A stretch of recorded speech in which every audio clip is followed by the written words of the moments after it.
우리 하나님의 말씀 보시겠습니다. 하나님의 말씀은 출애굽기 29장 1절부터 9절까지의 말씀입니다. 출애굽기 29장 1절부터 9절까지의 말씀입니다.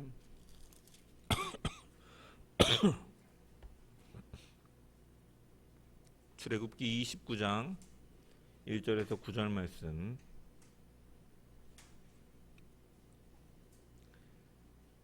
하나님의 말씀을 제가 봉독합니다.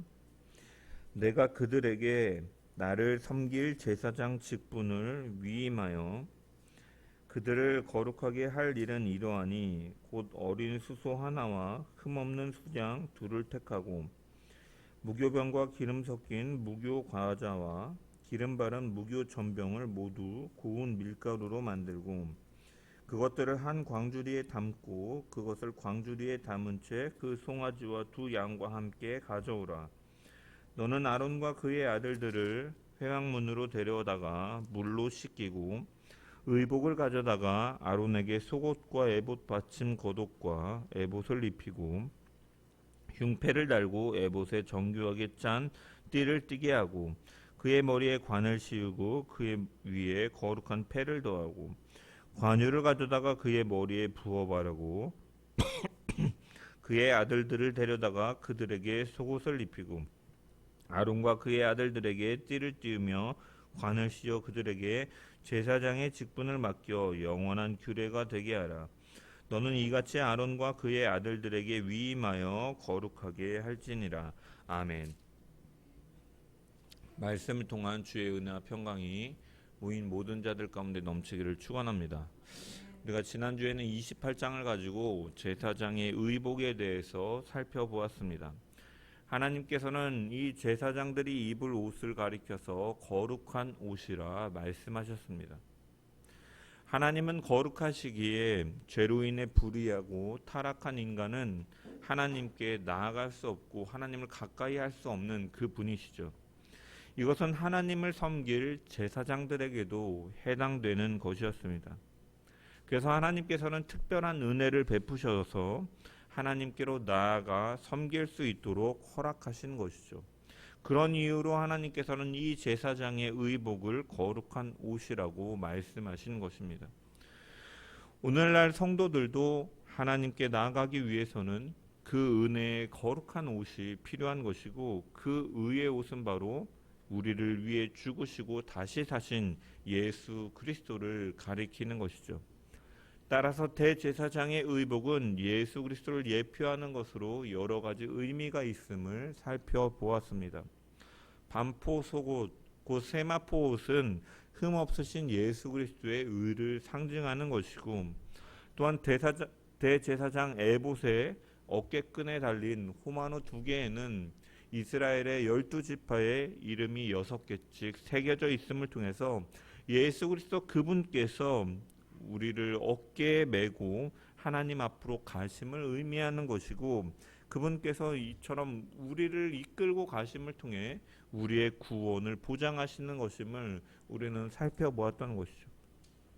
또한 에봇에 달린 흉패, 가슴의 흉패에도 12지파의 이름이 하나하나 새겨진 보석들이 이렇게 정결하게 이 정갈하게 새겨져 달려 있음을 통해서 하나님께서는 하나님의 백성들을 얼마나 가치 있게 여기시고 얼마나 소중한 존재로 생각하시는지 그 의미를 알 수 있다라고 말씀을 드렸습니다. 그리고 이 속옷 위에 입는 에봇 받침 겉옷은 청색으로 예수 그리스도의 신성을 상징하는 것이고 허리띠는 그분이 섬김을 받으려 온 것이 아니라 섬기러 오신 분임을 보여주는 것이고 제사장들도 이렇게 견고하게 짠 띠를 띠는 모습을 통해서 우리 역시도 하나님과 이웃을 향한 봉사와 헌신이 있어야 되고 또한 이 허리띠는 주인을 기다리는 종의 마음과 같이 근신하고 깨어서 다시 오실 주님을 기다리고 준비하는 마음으로 살아가야 됨을 또한 허리띠는 또한 나그네를 의미가 있다라고 말씀을 드리면서 우리가 본향을 늘 소망하고 바라보는 가운데 이 땅 가운데 살아가는 그 삶을 인내하고 그 본향을 바라본 가운데 묵묵히 걸어가야 됨을, 마지막으로 전쟁에 임하는 군인같이 우리가 준비되고 무장되고 담대히 나아가야 됨을 우리가 살펴보았던 것이죠. 그리고 이제 이어지는 29장 오늘의 말씀은 이제 이 제사장들의 위임과 관련되어지는 말씀을 다루고 있는 것이죠. 아론은 대제사장으로서 예수 그리스도를 예표하는 인물입니다. 그리고 아론의 아들들은 제사장으로서 신약 시대의 이제 모든 성도들을 예표하는 것이죠. 그래서 베드로전서 2장 9절의 말씀을 보면 사도 베드로는 오직 너희는 택하신 족속이요 왕 같은 제사장들이요 거룩한 나라요 그의 소유된 백성이다. 이는 너희를 어두운 데서 불러내어 그의 기이한 빛에 들어가게 하신 이의 아름다운 덕을 선포하게 하려 하심이라. 너희는 거룩한 나라요 왕 같은 제사장들이요 그의 소유된 백성들인데, 그것은 너희를 어두움에서 불러내어 빛에 들어가게 하신 아름다운 이 하나님의 영광을 선포하기 위함이다라고 선언하고 있는 것이죠. 그래서 우리는 오늘날 살아가는 성도들은 이 왕 같은 제사장들이다라는 것입니다. 또한 요한계시록 5장 10절에도 보면 저희로 우리 하나님 앞에서 나라와 제사장을 삼으셨으니 저희가 땅에서 왕노릇 하리이다라고 기록되어 있는 것이죠. 이처럼 모든 성도들은 하나님 앞에 제사장이다라는 거예요. 출애굽기 19장 6절에 너희가 내게 대하여 제사장 나라가 되며 거룩한 백성이 되리라. 너는 이 말을 이스라엘 자손에게 전할지니라라고 말씀하셨습니다. 여기서 제사장 나라는 제사장이 있는 나라를 의미하는 것이 아니라 모든 백성이 제사장이 되는 나라를 의미하는 것입니다. 그래서 이것은 1차적으로는 이스라엘 백성들에게 선포되어진 것이지만 이 구약 시대에는 이 모든 백성들이 제사장이 될 수가 없었죠. 아론과 그의 후손들만이 제사장이 될 수가 있었던 것이죠. 그것이 언제 완성됩니까? 바로 예수 그리스도의 오심을 통해서 모든 하나님의 백성들이, 예수를 믿어 구원받은 모든 성도들이 하나님의 제사장으로 됨으로써 하나님께서 말씀하신 그 출애굽기 19장 6절의 말씀을 온전히 실현시킨 것입니다. 그래서 우리는 제사장으로서 이 제사장의 그 위임식을 통하여서 우리에게 주는 교훈들을 발견할 수가 있는 것이죠.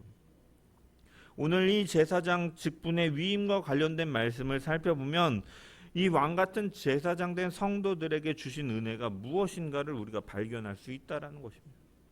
먼저 제사장은 하나님께서 특별하게 선택하신 사람들임을 우리가 알 수가 있습니다. 우리 1절의 말씀을 다 같이 한번 읽어보겠습니다. 시작. 내가 그들에게 나를 섬길 제사장 직분 곧 어린 수소 하나와 흠없는 수장 둘을 택하고. 아멘. 나를 섬길 제사장 직분을 위임하여라고 번역되어 있는데, 여기 원문 성경을 직역하면 나를 위한 제사장 직분을 위하여라는 의미이고, 그래서 이 킹제임스 버전 성경 같은 경우에는 이러한 섬김의 의미를 더 강조하기 위해서 제사장 직분으로 나를 섬기도록이라고 번역하였고, 한글 성경은 이러한 직분을 이제 위임하는 위임식과 관련된 내용들을 29장이 언급하고 있음을 통해서 이 위임하다라는 표현을 첨가함을 통해서 29장이 제사장 위임식과 관련된 것임을 이렇게 반영하고 있는 것이죠. 우리가 앞전에 28장에 살펴본 것처럼 제사장의 의복이라든지 앞으로 기록될 이 제사장의 위임식과 관련된 규례라든지, 또한 이 제사장으로 세워질 사람들과 관련된 자들은 모두 하나님께서 정하셔서 직접적으로 규례로 주신 것이고, 그리고 이 1절의 말씀처럼 그분을 위한 것임을 분명하게 명시하고 있다는 것이죠. 이처럼 하나님께서 우리를 자녀 삼으시고 성도로 부르신 것은 하나님께서 선택하신 것이고, 우리를 성도로 부르신 것은 그분 자신을 위하여서라는 것입니다. 따라서 성도들에게 있어서 우리의 모든 삶과 우리의 모든 것, 우리가 지금 나와서 예배를 드리는 것을 포함해서 우리가 호흡하고 일상에서 생활하는 모든 일들은 우리 자신을 위한 것이 아니라 하나님을 위한 것이 되어야 된다는 거예요. 왜냐? 하나님 자녀들은 하나님 자신을 위하여 부르셨다라고 말씀하고 계시기 때문입니다. 제사장은 아론과 그의 아들들만 될 수가 있었습니다. 하나님의 택하심을 받지 못한 자는 거룩한 제사장이 될 수가 없었습니다. 그러면 하나님은 왜 아론과 그의 아들들만 선택하셨는가? 그 이유는 알 수가 없습니다. 하나님께서 야곱을 택하시고 에서를 선택하지 않으신 것도 우리는 성경은 그 이유를 밝히고 있지 않습니다. 다만 하나님의 주권 가운데 있는 일이었기 때문에 그렇게 선언되어질 뿐인 것이죠. 오늘날 성도인 우리들도 마찬가지입니다. 여러분과 제가 하나님의 자녀가 된 것은 우리가 어떠한 자격이 있고 어떠한 의의가 있어서 하나님께서 선택하신 것이 아니라 하나님의 주권 속에서 택하심의 은혜로 불러주셨기 때문에 하나님의 자녀가 되는 것입니다. 오직 하나님의 택하심을 입은 사람만이 참된 성도가 될 수 있기 때문입니다. 그래서 바울은 로마서 8장 29절에서 30절의 말씀을 보면 하나님이 미리 아신 자들을 또한 그 아들의 형상을 본받게 하기 위하여 미리 정하셨으니 이는 그로 많은 형제 중에서 맏아들이 되게 하려 하심이니라. 또 미리 정하신 그들을 또한 부르시고 부르신 그들을 또한 의롭다 하시고 의롭다 하신 그들을 또한 영화롭게 하셨느니라라고 기록되어 있는 것입니다. 왜 하나님이 어떤 사람을 택하시고 어떤 사람은 유기하시는가? 그 이유는 알 수가 없습니다. 하나님의 주권 가운데 속하여진 일이기 때문인 것이죠. 그래서 혹자는 이런 일이 불공평하다라고 말을 합니다. 하지만 우리가 예를 들어서 소방관이 불타는 건물에서 어떤 사람을 구하고 어떤 사람이 죽었다고 해서 그 소방관을 비난할 수 없는 것처럼 그저 그 살아난 자는 그 자신을 생명을 구해준 그 손길에 우리가 감사할 수밖에 없는 것처럼 우리는 하나님의 주권 속에서 누구를 택하시고 누구를 안 택하셨느냐 우리는 따져야 될 입장이 아니라 그 구원하시는 하나님의 손길에 우리는 감사하고 찬양해야 될 것뿐이다라는 것이죠. 그렇게 바울은 로마서 9장 19절 이하에 이 사람아 네가 누구이기에 감히 하나님께 반문하느냐 지음을 받은 물건이 지은 자에게 어찌 나를 이같이 만들었느냐 말하겠느냐 토기장이가 진흙 한 덩어리로 하나는 귀 있을 그릇을 하나는 천 있을 그릇을 만들 권한이 없느냐 만일 하나님이 그의 진노를 보이시고 그의 능력을 알게 하고자 하사 멸하기로 준비된 진노의 그릇을 오래 참으심으로 관용하시고 또한 영광받기로 예비하신 바 긍휼의 그릇에 대해서 그 영광의 풍성함을 알게 하고자 하셨을지라도 무슨 말을 하리요? 우리는 하나님의 일하심과 작정이 어떻게 역사하는지 유한한 인간은 다 이해할 수가 없죠. 다만 우리는 하나님의 자녀가 된 것은 그러한 하나님께서 그렇게 결정하셨기 때문에 이루어졌다라는 사실을 고백하는 것이고 그렇기에 우리를 향한 하나님의 결정은 그렇기 때문에 확실하고 그렇기 때문에 안전하고 그렇기 때문에 틀림이 없음을 우리는 기억하며 감사할 것뿐인 줄 믿습니다. 그 하나님께서 결정하셨기 때문에 그 사랑에는 변함이 없고 그 사실에는 변동이 없는 것이죠. 그래서 바울은 로마서 8장 38절에서 39절에 내가 확신하노니 사망이나 생명이나 천사들이나 권세자들이나 현재일이나 장래일이나 능력이나 높음이나 깊음이나 다른 어떠한 피조물이라도 우리를 우리 주 예수 그리스도 안에 있는 하나님의 사랑에서 결코 끊을 수 없다라고 선언하고 있는 것이죠.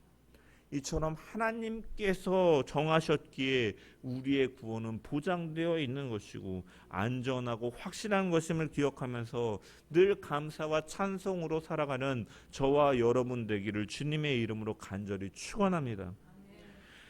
하나님께서는 아론과 그의 아들들을 택하시고 4절에 보면은 너는 아론과 그의 아들들을 회막문으로 데려다가 물로 씻기고라고 기록되어 있습니다. 여기 물로 씻기고라는 말을 원문으로 보면은 이 물이라는 의미의 마임이라는 이 히브리어 앞에 이제 수단이나 이런 도구를 나타내는 전치사 이 빼가 기록되어 있고, 그리고 특정한 사물을 지칭하는 정관사 하가 이렇게 결합된 형태입니다. 그래서 직역해 보면은 바로 그 물을 가지고 그들을 씻기라라는 의미인 것이죠. 이처럼 제사장이 씻어야 되는 물은 특정한 장소에 있는 그 물, 바로 성소 안에 있는 물두멍에 있는 바로 그 물이어야 함을 보여주고 있는 것입니다. 이 물두멍은 출애굽기 30장 17절부터 21절까지 언급되어 있는 도구입니다. 이 물두멍은 번제단과 성막 사이에 이 위치에 있는 기구로서 노수로 만들어졌고 큰 세숫대와 같이 생겼으며, 제사장들은 회막 안에나 번제단에서 섬기기 전에 자기의 손과 발을 깨끗하게 하는데 사용하기 위해서 마련된 기구입니다. 또한 물두멍의 물은 나중에 희생 제물을 씻는데도 또한 사용되어집니다. 제사장이 위임식에 앞서서 이 물로 몸을 씻는다라는 것은 먼저 어떠한 의미가 있느냐, 바로 제사장이 입을 이 거룩한 의복을 입기 전에 육체적으로 몸을 깨끗하게 하기 위한 목적이 있습니다. 또한 더 나아가서 이것은 무엇을 보여줍니까? 거룩하신 하나님 앞에 나아가기 위해서 자신의 더러운 죄를 씻는다라는 상징적인 의미가 담겨 있는 것이죠.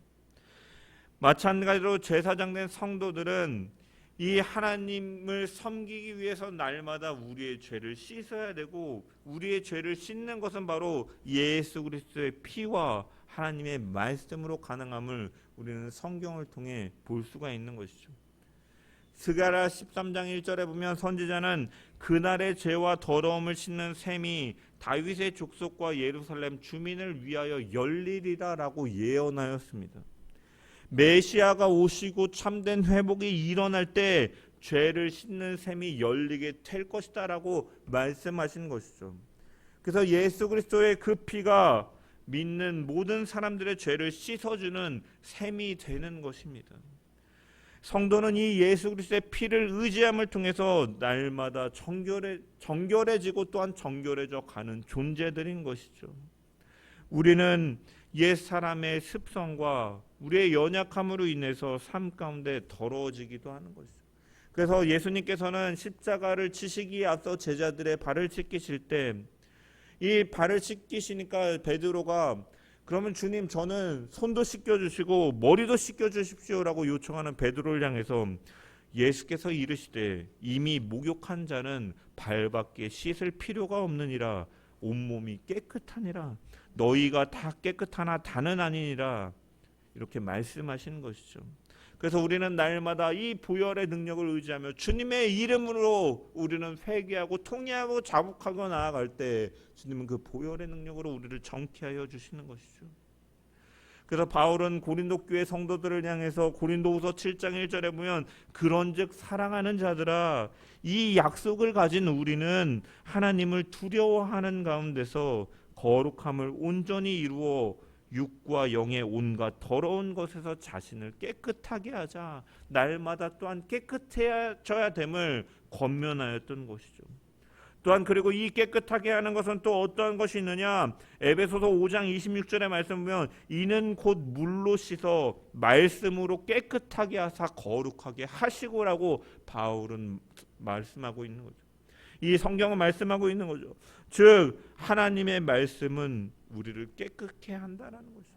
그러므로 날마다 우리는 주의 이름으로 회개하며 애통하며 자복하며 나아가고, 또한 말씀을 통하여서 우리의 삶을 조명하시고 깨닫게 하시고 돌이키게 하시는 그 말씀을 통해서 날마다 그 정결함으로 나아가야 될 줄 믿습니다.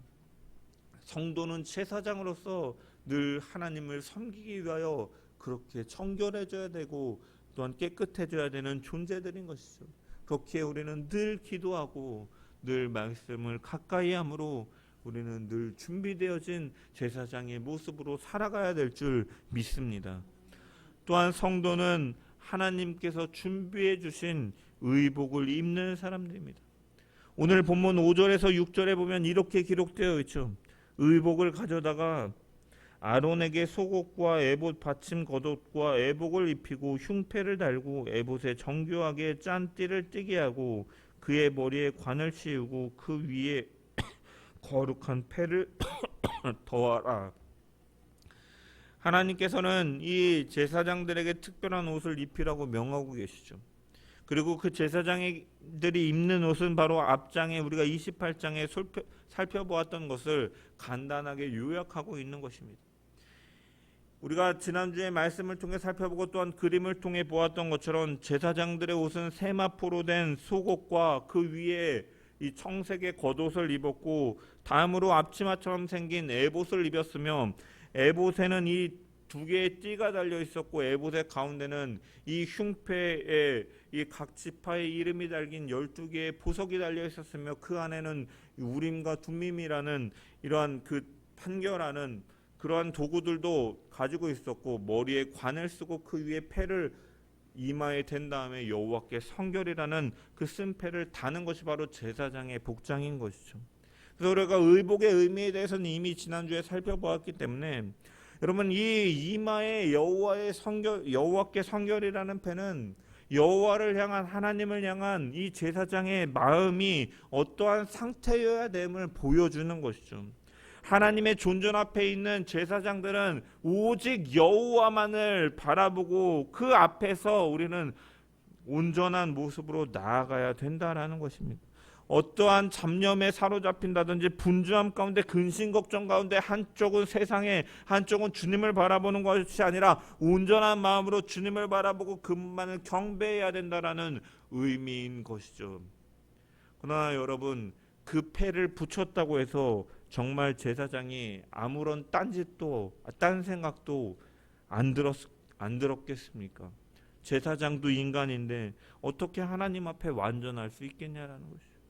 제사장이 이마에 패를 붙였다고 해서 그의 생각이 오직 여호와께 집중되지만은 못했을 것입니다. 그 중간중간에 딴 생각이 들고 세상 일에 가정 일에 생각났을 수도 있습니다. 결국 이 제사장의 이마에 여호와께 성결이라는 패를 붙이라고 하신 것은 내가 하나님의 존전 앞에 있는데라는 생각 가운데서도 허망할 수 있고 몸은 예배하고 있으면서도 마음은 전혀 그렇지 않을 수 있다라는 사실을 표하는 것이고 그렇기 때문에 우리는 늘 나아갈 때 하나님의 자비를 구해야 된다라는 또한 의미가 이 표 가운데 담겨 있으면 우리는 생각해 볼 수 있다라는 것입니다.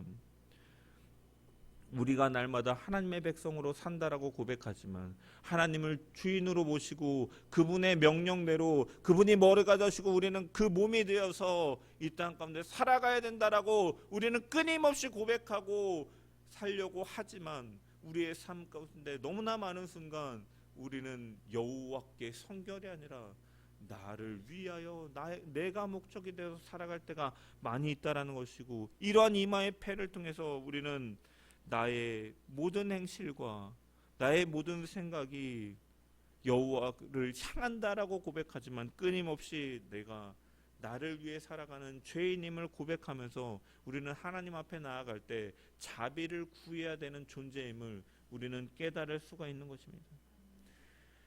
바울은 오직 주 예수 그리스도로 옷 입고 정욕을 위하여 육신의 일을 도모하지 말라라고 권면했습니다. 그리스도인들은 예수 그리스도의 옷을 입은 사람들이다라는 의미인 것이고 그 옷을 입을 때만 우리는 그 정욕과 싸워서 이길 수가 있는 것입니다.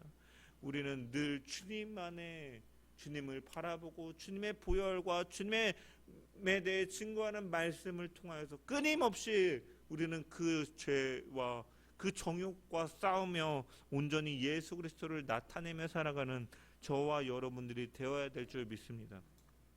또한 제사장들은 어떠한 자들입니까? 머리에 기름 부음을 받은 자들이죠. 본문 7절에 보면 이렇게 기록되어 있습니다. 관유를 가져다가 그의 머리에 부어 바르라고 말씀하고 있는 것이죠.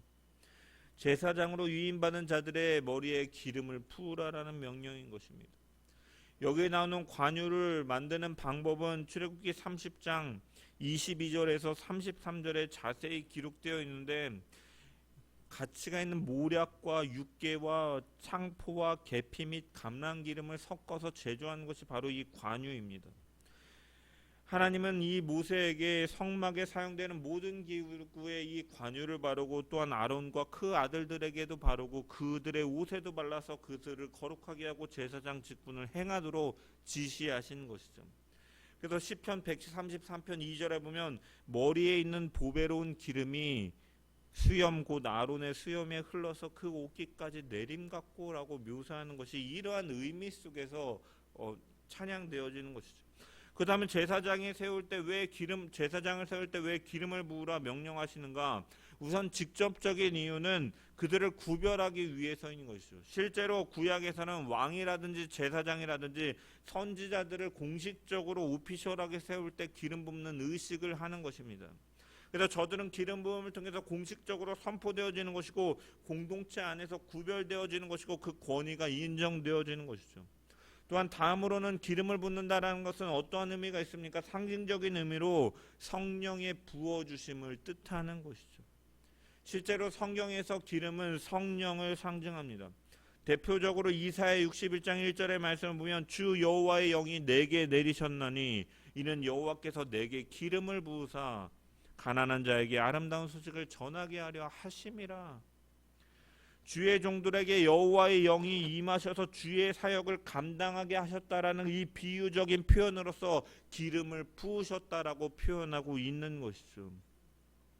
제사장들이 기름 부음을 받고 성막의 기구들이 관유를 부음을 통하여서 한다라는 것은 무엇입니까? 성령이 함께 하셔서 그들이 거룩한 사역이 될 수 있도록, 능력 있는 사역이 될 수 있도록 역사하실 것이다라는 뜻을 담고 있는 것입니다. 근데 우리가 기억해야 될 것은 신약 시대의 모든 성도들은 이미 성령의 기름 부으심을 받은 자들이다라는 것이죠. 요한일서 2장 20절에 보면 너희는 거룩하신 자에게서 기름 부음을 받고 모든 것을 아느니라라고 기록되어 있습니다. 성령이 내주하심을 통해서 너희가 예수 그리스도를 주로 시인하고 이것은 아버지께서 알게 하신 것이다라고 성령을 통하여서 하나님께서는 구원받은 자에게는 이미 성령을 통하여서 예수 그리스도를 구주로 고백하고 하나님의 자녀가 되는 권세를 주셨다라고 밝히고 있는 것이죠. 그렇게 기름 부음은 이미 우리에게 있다라는 것입니다. 따라서 우리가 착각하지 말아야 될 것은 기름 부음을 받는다라는 것은 어떠한 특별한 능력이라든지 은사가 생겨야 되는 것을 가리키는 것이 아니다라는 거예요. 신사도 운동을 하는 자들 같은 경우는 기름 부음을 받으십시오 하면서 은사를 구하고 능력을 구하고 그런 초자연적인 그런 능력을 구하면서 그런 집회가 성령의 기름 부으심을 구하는 것처럼, 또한 그 성령의 기름 부으심이 자기에게 특별하게 임하여서 자기가 영적으로 특별한 우월함이 있고 자신의 특별한 존재임을 자처하는 자들이 오늘날에도 존재하고 있지만, 여러분 그것은 사람들을 미혹하는 이단에 불과한 것이죠. 성경은 뭐라고 말합니까? 성령의 기름 부으심은 이미 예수 그리스도를 구주로 고백한 자들에게 하나님께서 이미 부으셨다라고 말씀하고 계시고, 그 성령은 우리 가운데 역사하시는 분이신 것이죠. 결국 기름 부음을 받는다라는 것은 우리를 구원하시고 우리에게 성령을 주신 하나님께 전적으로 순종하고 그분의 능력이 나타나도록 순종함을 통해서 내 삶을 드리겠다라는 헌신을 의미하는 것입니다. 오직 하나님의 내주하시는 성령의 도우심을 구하고 그분께 내 삶을 의탁하고 그분께 순종함으로 하나님의 그 뜻과 그 나라를 이루겠다는 의미를 나타내는 것이죠. 우리는 하나님의 일을 감당하기 위해 우리의 힘으로는 할 수가 없는 거예요. 하나님의 능력과 능력 주시는 힘으로 우리는 감당할 수 있기 때문에 우리는 늘 내주하시는 성령의 충만함을 구하고 우리는 그 앞에 순종하며 나아가야 될 것입니다.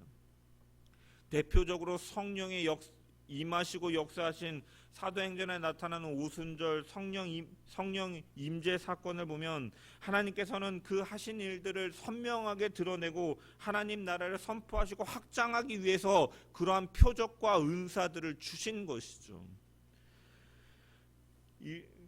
그때 명절에 많은 다른 지역에 있던 많은 자들이 모여서 각기 다른 말을 할 때 이 성령을 통하여서 그들이 언어를 알아들을 수 있게 함을 통하여서 하나님께서 예수 그리스도께서 하신 일들을 알도록 하셨고, 이것은 흩어졌던 민족들을 예수 그리스도의 증인들로 하여금 하나가 되게 하셨다, 하나님의 나라를 세우게 하셨다라는 상징적인 의미인 것이지, 성령의 기름 부으심은 어떠한 특정한 은사나 뭐 방언을 하느냐, 뭐 어떤 방언을 하느냐, 이러한 유무가 아니라 그것의 목적, 바로 예수 그리스도의 복음을 드러내고 그것을 세상에 전파하고 하나님 나라 확장을 위해서 성령을 보내주셨음을 우리는 기억해야 된다는 거예요. 겉으로 드러나는 어떤 표적과 은사가 중요한 것이 아니라 그 성령을 보내주신 목적, 바로 예수 그리스도의 복음과 그 하나님 나라의 확장을 위해서 성령의 기름 부으심을 부으셨고, 그러한 의미에서 우리는 기름 부음을 받은 자로서 우리는 어떻게 살아가야 되느냐, 바로 나를 구원하시고 내게 행하신 하나님의 그 놀라운 은혜를 증거하며 살아가는 저와 여러분들 되어야 될 줄 믿습니다. 왕같은 제사장들인 성도들이 기름 부으심을 받아 그분의 능력을 의지하며 살아간다라는 것은 오직 우리를 위하여 이 땅 가운데 오신 예수 그리스도를 선명하게 드러내고 그 하나님의 나라와 사랑을 증언하며 증거하며 그분께서 회복시키고 완성시킬 하나님의 나라를 우리의 입술과 삶을 통해서 드러내는 것인 줄 믿습니다. 이러한 성령의 기름 부으심 속에서 충만함 가운데 복음을 드러내며 살아가는 저와 여러분 되기를 주님의 이름으로 간절히 축원합니다. 기억해야 될 것은 제사장들은 하나님의 일을 위해 구별된 자들이다라는 것이죠. 오늘 본문 1절과 9절에 보면 하나님께서는 아론과 그의 아들들에게 제사장 직분을 위임하여 라고 기록되어 있고, 또한 9절에는 제사장 직분을 맡겨서 그 일을 감당케 하라라는 말씀이 나오는 것이죠. 위임하다, 맡기다라는 것은 아론과 그의 아들들이 감당할 제사장직은 그들을 위한 것이 아니라 철저하게 하나님을 위한 것으로 따로 구별된 것이라는 사실을 보여주는 것입니다. 이처럼 제사장은 자신을 위해서 일하는 자가 아니라 철저하게 하나님을 위해 일하는 자로 구별된 자들이다라는 것. 우리에게 직분을 주시고 또 우리가 있는 그 자리 가운데 하나님께서 우리를 보내시고 그 자리 가운데 살게 하신 것은 내가 있는 그 자리에서, 내가 있는 가정에서, 내가 있는 직장에서, 내가 있는 지역사회 가운데서 바로 하나님의 일을 위하여 구별하시고 불렀음을 기억하면서 우리는 살아가야 되는 것이죠. 그런데 그렇게 구별된 자가 구별되지 않은 자와 똑같다면 어떻겠습니까? 구별되지 않은 자들은 자신만을 위해 살아가지만, 구별되고 직분자로 세움을 받은 자는 자신의 직분을 주신 자의 뜻을 헤아려서 그를 위해서 일하면서 살아가야 되는 것이죠. 히브리서 기자는 예수님께서 취하신 직분은 예수님이 스스로 취하신 것이 아니라 하나님으로부터 왔으며 예수님께서도 보내신 자의 뜻에 따라 완벽하게 순종하셨다라고 히브리서 기자는 증언하고 있는 거죠. 예수님께서도 그러셨던 것처럼 예수님을 믿고 그의 제자로 고백하는 자들 역시도 우리는 하나님을 섬기기 위하여 하나님의 뜻을 위하여 구별하여 부르신 것을 우리는 기억하면서 그 하나님 앞에 충성되이 살아가는 제사장들 되기를 주님의 이름으로 간절히 축원합니다. 우리 모든 성도들은 모두가 다 제사장이라는 사실을 깨닫고 하나님 앞에 그 제사장으로서의 맡겨진 사명을 감당하고 늘 정결함으로 우리가 늘 주님의 이름 은혜와 또한 말씀에 의지하는 가운데 정결함을 날마다 추구하고 또한 내게 맡겨진 그 사명들을 감당해 나가는 주의 제사장들 되기를 주님의 이름으로 간절히 축원합니다.